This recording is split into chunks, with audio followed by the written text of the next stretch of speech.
Salutations, bones and ghouls, and welcome back to Halloween in July.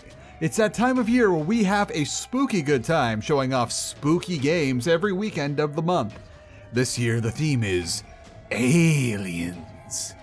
And as you might already know, this is also that wonderful time of year where I run a special over at patreon.com/charlatanwonder, where if you pledge yearly during our spooky celebration, you get your own special patch to commemorate our summertime terrors, and if you pledge yearly at the $5 recipe tier and up, you get a special patron apron for free to cook all the stuff I show you how to cook in.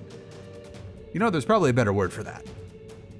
I'm now working with all my own tools in my own home, so I've been able to not only keep discounting this yearly pledge as low as it'll go, and offer the patch at any level of yearly pledge and the apron at the $5 tier or higher, but with my savings, I will also be sending a special surprise along with any pledge that gets an apron. I was able to save a lot of cash here, and I've been getting really good at finding good suppliers for stuff, and this is a patron appreciation month, so of course I'm gonna try and do something for you. Real quick before we get into the primer on this week's game, Scavenger SV-4, if this intro bit and then the cooking segment sounds a bit different from the rest of the video, that's because I actually had to completely redo this one because for one, the special surprise was not a thing I knew about when I first made it, and for another, I ended up having to format my computer and I lost the original project, but I still have all the assets and stuff, like the audio files and the game clips, so I'm basically reconstructing this video because that's what you gotta do sometimes. Today, there's gonna be some role reversal as we're the alien invaders now. No, not that, but it was a pretty close call. We're going to be playing a little game called Scavenger SV-4 that came out in 2018. Scavenger SV-4 has you play as the Scavenger, who by some stroke of luck is now the first and presently only person that knows the location of a dead alien world. It's irradiated beyond all reason to go down there, so we're gonna have to act fast and use our drone to steal some good stuff, and maybe some stuff that isn't so good for stealing. Be careful with what you bring back onto your ship. Welcome to the SV-4, a versatile 35-meter class starship that can be fitted for just about any task. Yours is fitted for solo scavenging work, featuring a deployable rover that you interface with from the bridge, some pretty decent quarters for one, an autonomous laboratory for analyzing any weird stuff you might find, and a whole lot of cargo space. You're personally going to be spending almost all of your time here, if not all of your time on this ship, because usually if you need to climb into the EVA suit, something has gone very, very wrong. Don't get me wrong, there's plenty to do when you're on the clock. You aren't going to be the only person who knows about this planet for long, and the rads are so bad that the ambient radiation alarm had to be disabled before you started the game. Scavenger SV-4 doesn't explain all that much in game, which is probably why my first run only lasted 10 minutes after I accidentally drove the rover off a cliff. Good thing it has a proper manual. The manual comes as a type of file I can't even say anymore because too many people on the internet use it as a sound alike for another thing, but you will either need Adobe Acrobat or your preferred browser to open and read it. It's a relatively short read, cover to cover, and hits that sweet spot of having just enough flavor text to keep me engaged while also telling me basically everything I need to know on how to play the game. And no issues with that. On that note, I find people bellyaching about the lack of old style manuals in games a little silly because it's really not all that hard to see why the practice has been phased out. Once upon a time in a bygone era known as the late 80s, video games were becoming advanced enough to have complex sets of mechanics, but had a small problem. Storage space was still very, very limited. The CD-ROM, which came about in the 90s and revolutionized storing programs, came out with about half a gig of storage space on them, but those were considered crazy expensive for the time. And it was a big deal that Sony's newfangled PlayStation used them with up to 700 megs of space. In the era of cartridges that couldn't hold a Spotify playlist worth of songs on them, every byte counted. If there was a way to offload stuff like a tutorial, higher end artwork, or lore dumps to a cheaper medium like at the time paper, server, that was what you had to do. Then as disk media started getting cheaper and hard drives started becoming measured in the gigabyte and later the terabyte, game developers had more space to work with, and now it wasn't such a big deal to use storage space for a tutorial or even a whole level of the game that acts like a baked-in tutorial. You didn't need to design sprites to be as compressible as possible. You could even have fully 3D models that were animated and had textures over them. And eventually we hit Blu-ray, which made the CD-ROM look like a floppy disk, and it became cheaper to just put everything onto the disc, and some games even had like in-universe wikis, and not have expensive manuals that cost a lot to print and pack into a game's case. And then, hey, you can just beam the entire game onto a person's hard drive through the internet now. Why even have a physical copy, let alone a manual? Because in today's age, somehow a server is cheaper than shipping, but then again, as a guy that ships a lot of stuff, I can totally see how that works. Sidebar move past, the way you interact with the world below is through your trusty rover. The rover starts with a lot of crap on it that you might not need, and how much stuff is tacked onto your rover directly affects how many artifacts you can grab per foray onto the surface of the planet. Conversely, every tool you don't bring with you is another way that you will not be able to understand your surroundings, and you're going to sacrifice that. I made the mistake early on of thinking that a microphone would be unnecessary on this presumably dead planet. Don't do that. Just trust me here. The rover uses a battery which recharges on its own so long as you aren't getting too wild with things. Turning stuff off and on again helps with this, and if you're in a pickle, you can even run an emergency generator that will burn excess fuel that's usually used to get the rover back onto your ship, but you can only use so much of that. Heck, if you want to live real dangerously, you can completely take the backup generator off. Often your best course of action while planet side is to get to the nearest weird looking thing, grab the artifacts, and get back to your ship as fast as you can. This rover is not the Mako. Artifacts are going to start out as random sets of letters and numbers with a bunch of question marks next to them, and as you bring them onto the lab, more and more about them gets revealed through 3 stages of research. Once you have an idea about what something is, you can speed up research on a single item by having it selected while you're using the terminal, or disabling research on other things to focus the computer's power. The more things you research, the more familiarity you gain with the alien tech, and after a while, certain things will have research done a lot faster on them, or even have entire tiers of the research already done as soon as you pick it up on the planet's surface. Most of the things you are going to find will be stuff you can slap onto your rover, like weapon systems, armor, or better versions of the tools you came here with. There are some things that are just trinkets that only serve to increase your overall score, and even a few things that could be considered key items. Be careful with what you bring back though. Not everything is safe to put on your ship. I find that in its roguelike nature, Scavenger SV-4 does a thing that I see a lot of roguelikes and roguelites do, like Isaac or FTL, where you're always going to start nearby usable items, or at the very least items that will make the run interesting. Unlike Isaac though, where I theorize that there is a first floor item pool to keep you from getting a garbage run right off the bat, all the items in Scavenger SV-4 are completely randomized, which includes their stats, power usage, and other miscellaneous factors like if a weapon is so large it has to be mounted onto your chassis instead of your camera, or if it's in some way a heat sink. I don't know how that'd work, but I'm happy that it does that. Now, of course you can't just sit there forever and steal everything you can cram or tie onto your cargo hold. For one, that radiation thing. It's so bad that your rover's camera is near unusable, and even up on your ship, it's bad enough that you can absorb a lethal dose of radiation in a matter of minutes if you aren't careful. There's a medbay on your ship that can mitigate radiation, but it isn't rad-away. It's not going to be able to get rid of all the no-no fuzzies. There's no limit on how much you can use the medbay, but we will need to wait for a cooldown. There are more rads removed for the longer you wait between cleansings, but also getting irradiated isn't exactly a thing you want to sit around in a crew. Additionally, the radiation isn't just affecting you. Your ship's systems can and will crash thanks to ambient radiation messing with the computer. This can be a minor inconvenience, or this can be very, very bad. Back down on the surface though, there are still a few things operational down there, drones mainly, but even if they can't kill you because you're way up on the ship, they can end your run by incapacitating your rover, or worse, ruining your run by damaging the artifacts, which drastically reduces the value of the stuff. You can theoretically repair them, but the odds of a successful repair are very low because, you know, alien tech. And also, there is a non-zero chance that trying to repair something can outright destroy it. There are certain things that will be very, very bad to bring on board, and you should use common sense when it comes to what you should keep in your cargo bay.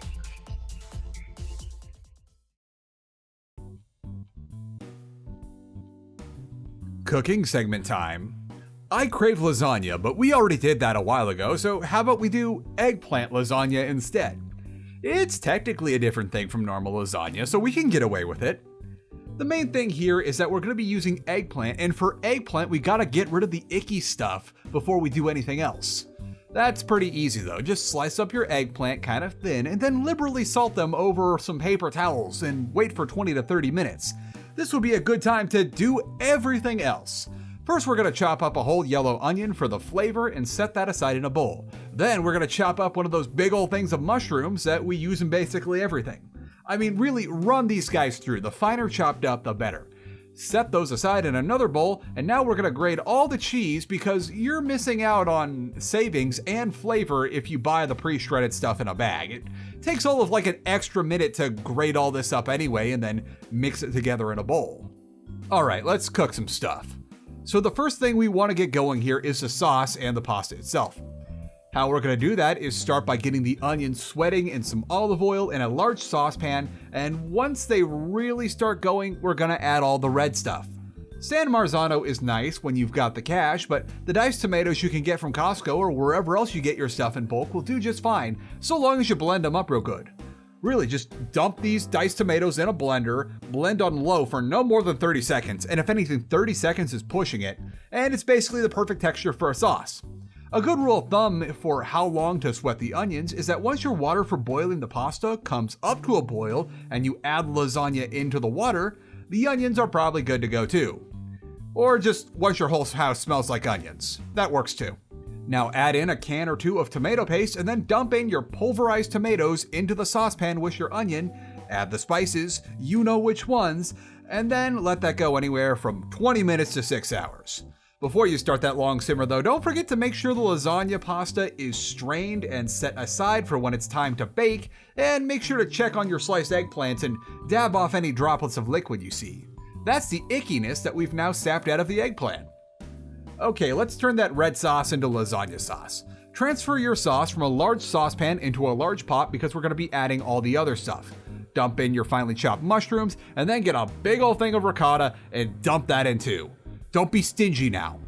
Give that a good, long stirring, and then maybe a bit more time for things to cook down and release any moisture they had, and while that's going, we get everything else ready because we're going to assemble some lasagnas.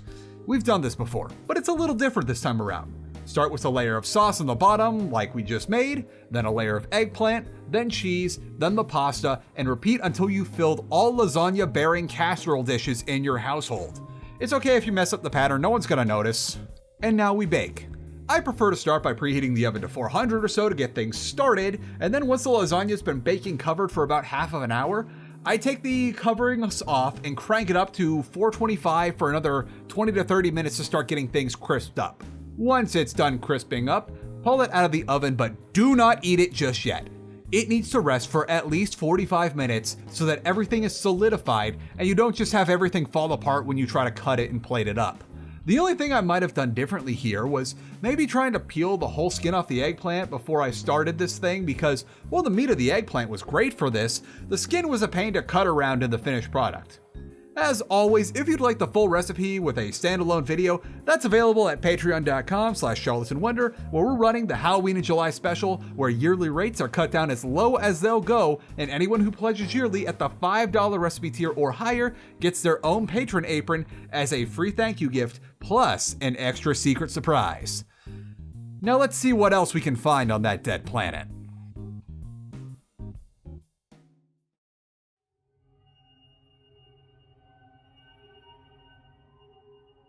Let's get a little spooky with it. Well, the game's description says that Scavenger SV-4 has a dash of horror. A dash can go a long way if you know what you're doing. There's horror in being all alone, millions of miles away from anyone that could possibly help you. And then on top of that, you're dealing with things that have the potential to be life-threatening or mess you up in a way that literally no one has any experience dealing with. When you're alone with your own thoughts and the idea of something being down there and it might be aware of you, your own mind starts to play tricks. I know that the med bay or whatever just conked out because there's enough radiation in the air to make Godzilla's Thanksgiving dinner, but what if? Yeah, this planet is clearly long dead and there is a 99.9999% chance of anything still being alive on it and possibly sneaking onto this rover, but what if?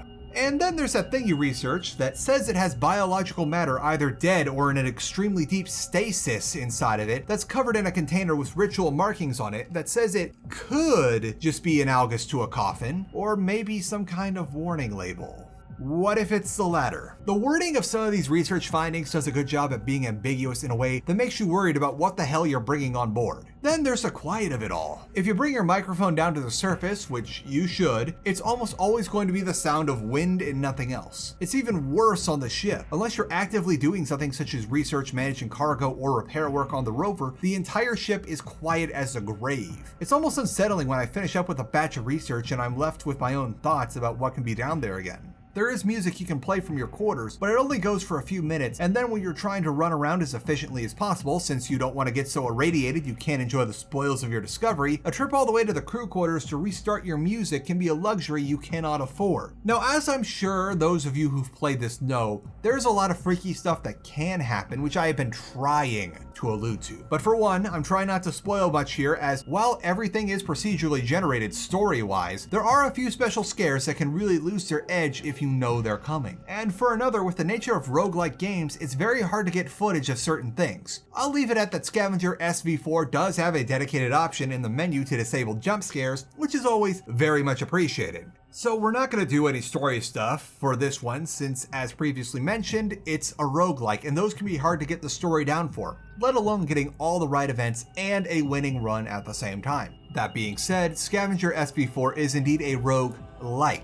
There's no progression between runs and everything hard resets at the end of every run. Not just item locations and enemies, but even the items themselves get randomized. This is a double-edged sword, as sure every run will be truly unique outside of the game's core rules, but it also means that it can be very hard to build a run or get any momentum going, because the laser you found on the last run, which was a beast of a weapon, is now only marginally more dangerous than the laser pointer you might entertain a cat with. It is random, like random. The story of the game is also randomized from various bits and pieces, which includes the fate of the civilization you're plundering and the circumstances that brought you to this dead planet. There's no real point in going over the story, as the story will be completely different every time you play the game. Also, the runs tend to be longer than your typical roguelite at about 1 to 2 hours each go, and even then, unless you know what you're doing, you're probably not going to see even a whiff of a run story until you get a lot of runs under your belt and maybe a good bit of guide reading too. While there isn't any progression, something that you can do in order to fine-tune your runs is alter your loadout and start from the options menu. It's a little odd at first because there's no in-game options setting, and instead the game closes out and you go to a launcher like an older Gamebryo engine title, but it's fairly easy to navigate and do what you want with. The main thing you're going to be able to do here is tweak what items you start with and what is installed onto the rover and what's kept in storage. This doesn't necessarily seem like much when I say it, but having exactly what you want on the rover and being able to just run straight to the command deck and hit launch while you still don't have any radiation poisoning is a massive boon, especially if you can do whatever you need to do to get down there as fast as possible to get all the early game items and get it researched pronto. It's that early momentum that can make a run go from 20 minutes to 2 hours. At the very least, it's worth playing around with just to get a good feel for how you like to do your runs.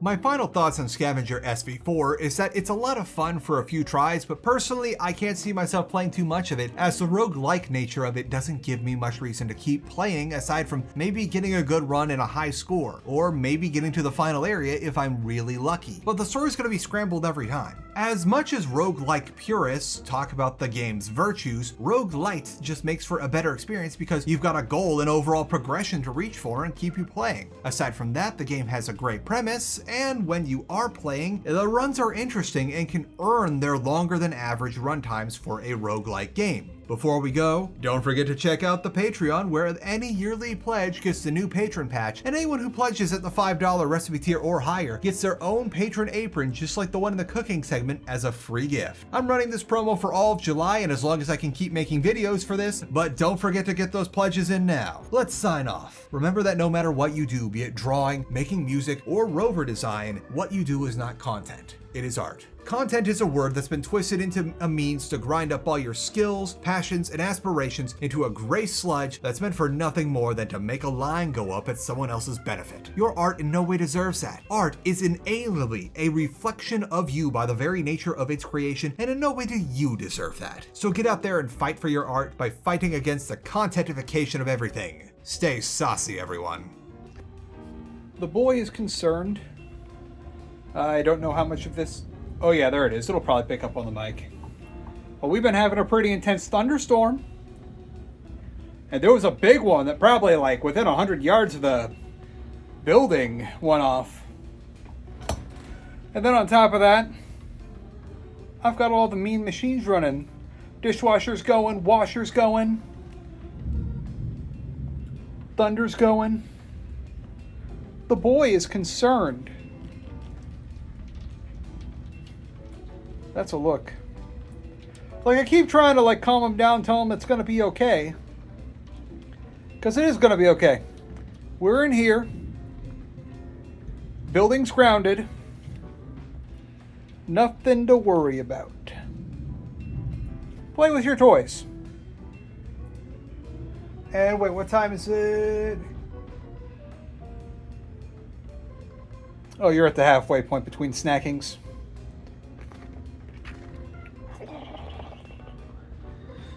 Oh, that's not helping. Just know it's going to be okay, little Chonkel.